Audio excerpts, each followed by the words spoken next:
Hello, everybody, and welcome to another episode of United Talks podcast. And today, as I said, the games have been coming quick and fast, and we have an all-important game, albeit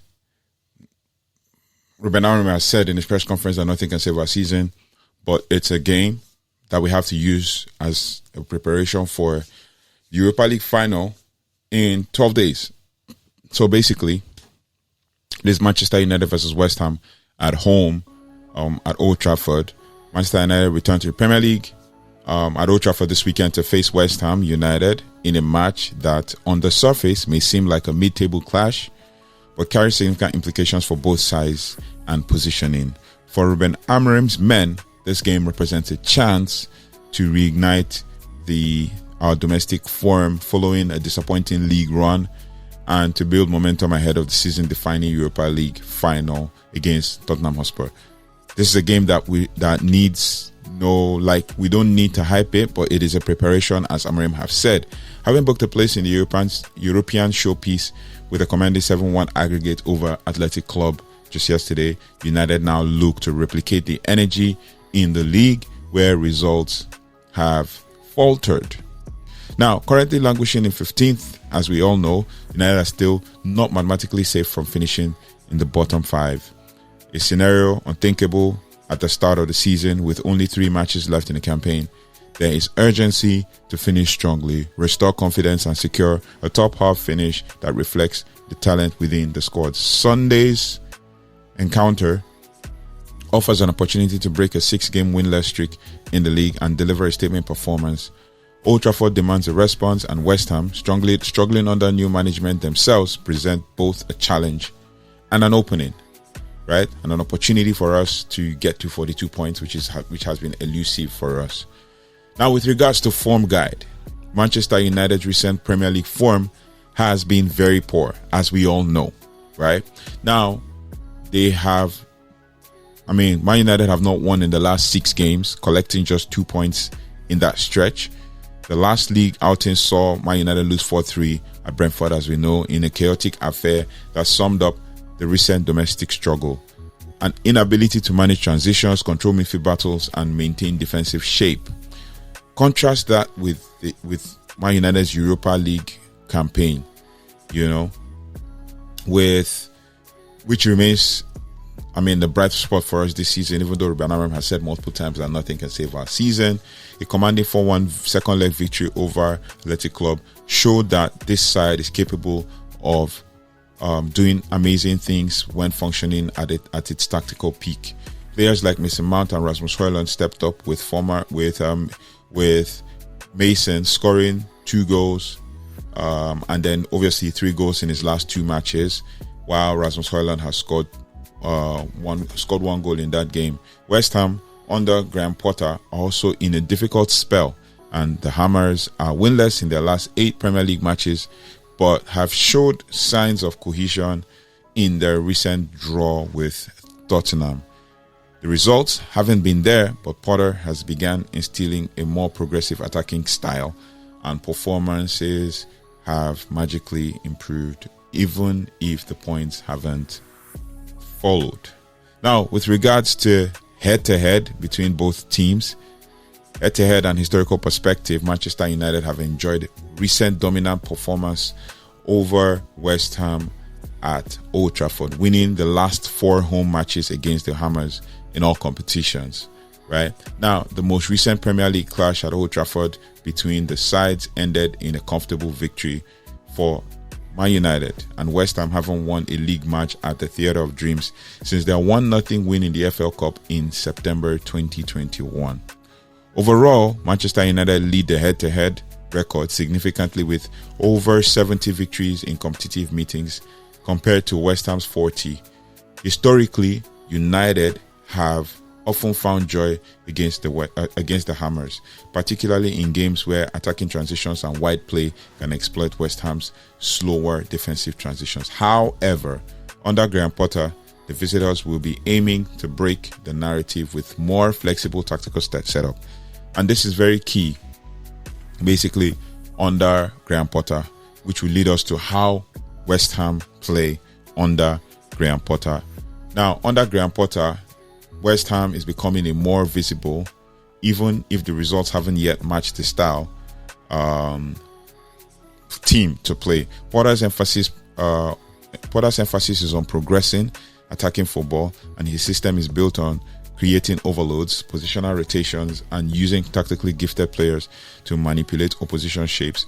And this West Ham side seeks to play with the ball rather than react to it. Now, in possession, West Ham favor a 4-2-3-1 that morphs into a 3-5-2, which is the basic possession they start with. In attack, basically, fullbacks push high, central midfielders drop deep to build play through the thirds, and the wide players, particularly Jarrod Bowen,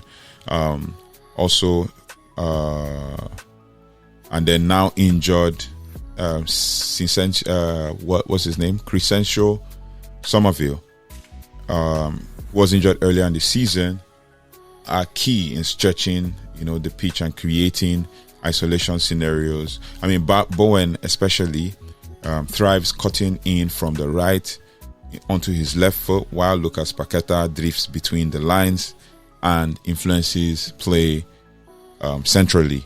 Now, defensively, West Ham remain vulnerable, particularly in transitions and in wide areas. Their aggressive build-up can also leave gaps behind the fullbacks and expose the centre-backs to 1v1 situations, and that is where Manchester United thrive. Now, we're going to go with predicted lineup for West Ham. So, for predicted lineup for West Ham, we're going to go with Areola in net, and then they'll play a 3-5-2 formation, or 3-4-3 or 3-4-2-1, depending on how you see it, with Max Kilman, Aaron Cresswell, and Jean-Claude Todibo playing in back three. Todibo playing on the right side. I mean, you remember Manchester United target Todibo. Todibo playing on the right side, Cresswell playing on the center of left side of the defense, and then Max Kilman in the middle. And then we go with Emerson on the left wing back position.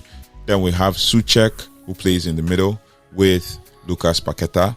And then we have our very own Aaron Wan-Bissaka plays as right wing back for West Ham. And then we have Kudus and Bowen playing as their 2-10s. And then we have Füllkrug, former Borussia Dortmund player, playing as a striker based on the last game that they've played. And then the key player for West Ham in this one would be Jarrod Bowen. And we're just going to basically look at his season stats. And, in total, he's played in the Premier League 2,727 minutes, Jarrod Bowen. And then he played 31 matches. He scored 10 goals. He has 7 assists. Also, if you add the League Cup where he played 2 games, he has 1 goal in that one. And then that's pretty much his season in the league, or as his club campaign for West Ham. So that is Jarrod Bowen. That's a key player for West Ham. Other key players to watch, especially because Jarrod Bowen is a direct threat with,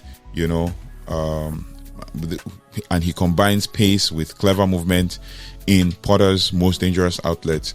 The most dangerous formation. He is Potter's most dangerous outlet. And Lucas Paquetá is another key player to watch. The Brazilian also brings creativity and flair in the midfield, often linking play with between the defense and attack. And then we have also Souček, who is a threat to Man United in the air. He's dangerous when the West Ham have a set piece, and he, basically a steady presence in midfield. He's the guy that runs late in the box, but he's also going to play like a defensive role and all of that. He can also, disrupt a lot of things in defense, but we have the height to deal with Souček. And then basically we're going to go with how Manchester United play. Now in this game, Man United play under Rúben Amorim an intense structured style of play, grounded in modern principles of vertical possessions, high pressing, and positional fluidity. In possession, United's shape is in a 3-4-3 formation that becomes a 4-2-3-1 under pressure, because as Rúben Amorim has said, one of the central midfielders, or one of the sixes, drops into the centre back position, which I saw a lot of in the last game against Athletic Club. Now, the system revolves around building from the back using Onana as a third centre-back as well in possession, providing numerical superiority against pressing teams.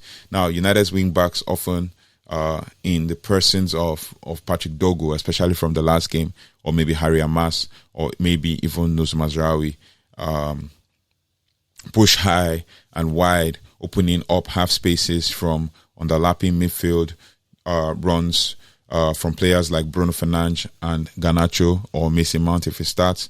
But the key is that Bruno is key, drifting into pockets to link play and create overloads and release the wingers or the wing backs, just like we did against Athletic Club, where we were stretching this field and releasing Patrick Dogu and sometimes Nusra Mazraoui when we switch play as an outlet to create chances and stretch the field and stretch the lines as well.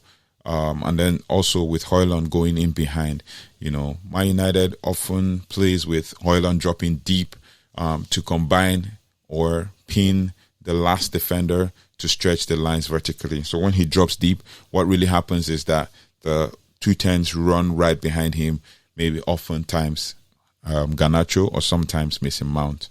Now, out of possession, United morphs into a 5-3-2 where we play some sort of like a mid-block.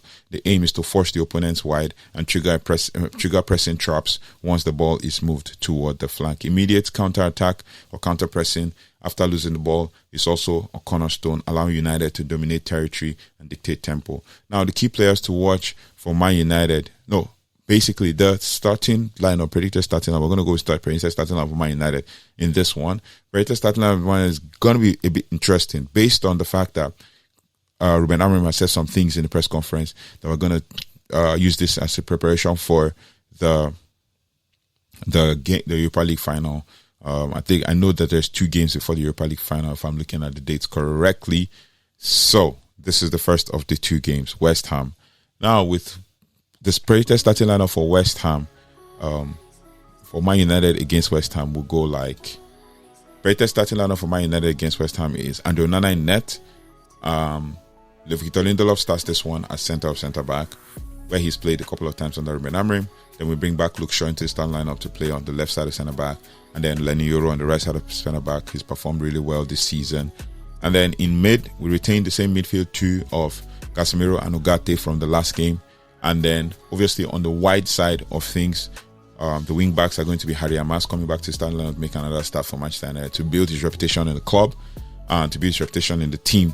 And then obviously Patrick Dogu plays on the left side, on the right side. Amas on the left, Dogu playing on the right. Being versatile and raw and also creative. And then we have Garnacho and Bruno Fernandes playing as 210s, and then Rasmus Højlund playing as striker. Basically, Garnacho as an outlet with pace to stretch the field wide and long. And then with Højlund running through the back of the front 3. So it will be like almost similar possession or formation basically as a 3-4-3 or 3-4-2-1, depending on how you see it. I won't be surprised if Rúben Amorim starts Ahmad in this one, but also I would think that he wants to manage Ahmad's minutes and bring him back into the squad slowly till he builds momentum. So that is that, and it brings us to the key player for Manchester United in this one, and as always, is Bruno Fernandes. Was outperforming his stats every season, and he's been very consistent for Manchester United this season. And basically, he's the captain. He remains a creative heartbeat. He leads the line and leads the team in chances created, especially when it comes to XG on goals and XG on assists and XG on goals and assists.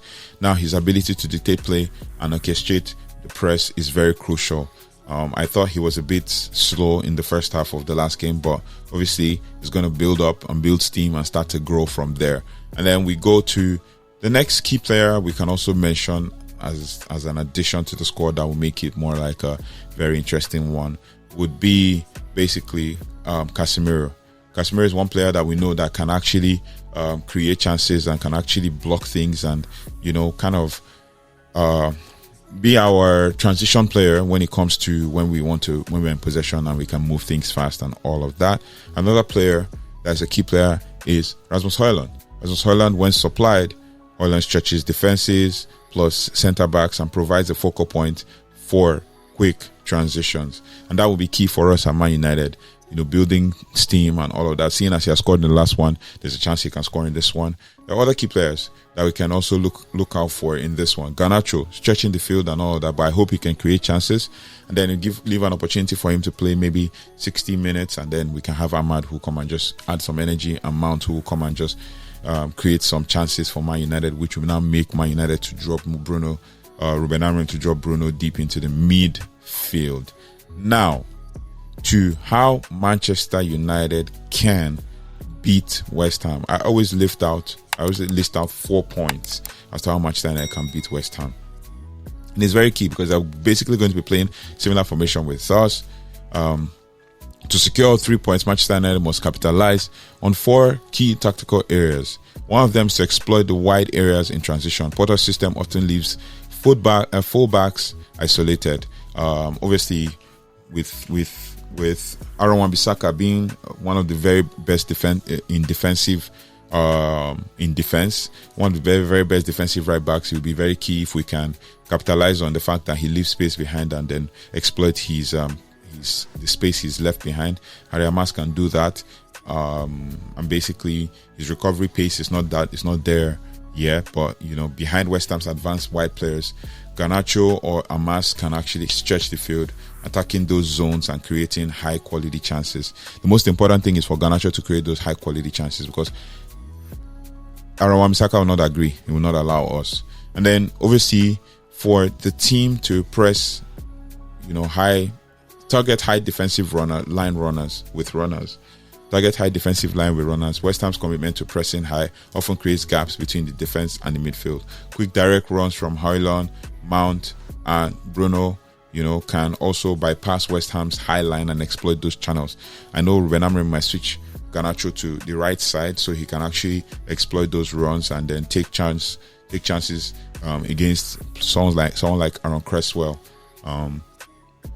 Basically to create chances for Rasmus Højlund, and maybe if Bruno is coming late into the box, and exploit West Ham's channel, particularly if Souček pushes too high or Lucas Paquetá pushes too high. Now number 3, overload the central midfield. West Ham's midfield lacks mobility when pressed. A trio of basically Ugarte, Bruno, and Garnacho will be very key in creating pressing triangles to pull Paquetá or Souček out of position and then isolate defenders. If Menu starts as well, it's also key for him to be able to create a midfield overload so that we can dominate some central areas. And then number 4 would be to sustain the high press and counter press. West Ham are very vulnerable in high pressing situations. United must force errors in build-up by aggressively closing down pressing lanes or passing lanes and pounding on loose touches. Bruno Fernandes, Garnacho, Manuel Ugarte, who is very good in disrupting those kind of things, can excel in these scenarios. So it is very key for Manchester United to exploit these. Now, with regards to defensive approach to the team, to control this game, United must contain, and compact defensive lines, and avoid lapses in wide areas. It's very key that Man United don't lose concentration, because Rúben Amorim mentioned in the press conference when he said that sometimes against in the last team we played against Brentford, that sometimes the players started to lose concentration and they started to focus more on the game against Athletic Club. So it is very key that Man United players don't lose concentration, particularly if Jarrod Bowen switches flanks or drives inward. Martinez's absence is a miss, but now that we have Lindelof as a backup, it is very key to be very disciplined, especially when it comes to set piece marking, and also given that Lucas Paquetá is also good with delivering set pieces. Even the former Chelsea player who is their centre back is also key. Emerson is also key. Is also good with delivering set pieces. So we need to, and we should not also give opportunities for them to have set pieces around the box, because Suchek is also good in the air. Then with regards to players that can also make a difference, especially with the way they've performed, Mercy Mount, his penetrating runs, his pressing intelligence is very key, especially if he's coming on as a sub in the second half. And then Andre Onana's distribution under pressure and sweeping duties will be behind a high line is very key as well. If Andre Onana can turn up on this game, on this day, it will be a very good one. Now, to kind of like round this all up and everything, Sunday's fixture is more than just another league game. I mean, it's a litmus test for Manchester United's resolve and evolution under Rúben Amorim. And Rúben Amorim has said this time and again today in the press conference that this is more like a preparation, and then everybody who is playing this game is fighting for their lives, or is fighting to feature in the final against Tottenham Hotspurs in the Europa League. So it's very key for this team to evolve and then fight for their spots. While the Europa League final looms, Amorim will demand focus and execution from his squad and to end this domestic season on a high. I mean, it will not be bad if we have 3 wins, 9 points from 9, possible 9. United fans will expect a proactive, high energy display, something more in line with the European form that has excited the fan base. For a team that has struggled to find consistency in the league, this is an opportunity to remind everyone of their capabilities. I also have a bone to pick with West Ham, especially because of David Coote, the referee that was the controversial referee that blew that game against West Ham at their stadiums, the London Stadium. And basically, he gave a penalty that wasn't a penalty against Matthias de Ligt. And basically, Manchester United went down under Ten Hag. And that was the game that ended Ten Hag's career at Old Trafford. So basically, this should be like a form of like a revenge, since we have a good home record against West Ham. Now, because of what it is against West Ham, basically their side is still adapting to Potter's ideas, and United have the tools and tactical structure to control proceedings and secure a vital win. Victory would not only lift Man United further up the table, but also provide belief heading into the final few weeks of the season. So let me know your thoughts and feelings about all of this. Let me know your thoughts and feelings about the predicted lineup. Do you think that Casemiro and Ugarte should start? Do you think that Bruno should also start this one? Do you think Andre Onana should start this one? Let me know in the comment section, and let us have that conversation and build momentum from there as we head into the game against West Ham. I'll see you on the next one. Please do not forget to like, share, and subscribe, and hit the notification bell so you don't have to miss anything as it relates to Manchester United. Like this video so that we can push the video forward as we're growing as a community. Also, another thing to note in this one is my predicted scoreline. So my predicted scoreline in this one is going to be 1-0 win. Goal from probably Ahmad, just to continue his goal scoring form in the league. But for someone who has scored 2 goals, I think he has scored 1 goal and he has created 2 assists. So it's basically in the last 2 games. So it is basically important for us to, for Ahmad to deliver. So I believe that obviously we're going to get a 1-0 win. But let me know your thoughts and feelings. What's your predicted scoreline? What's your opinion on all of these things and the predicted lineup? And we will see you on the next one. Take care, goodbye, and God bless.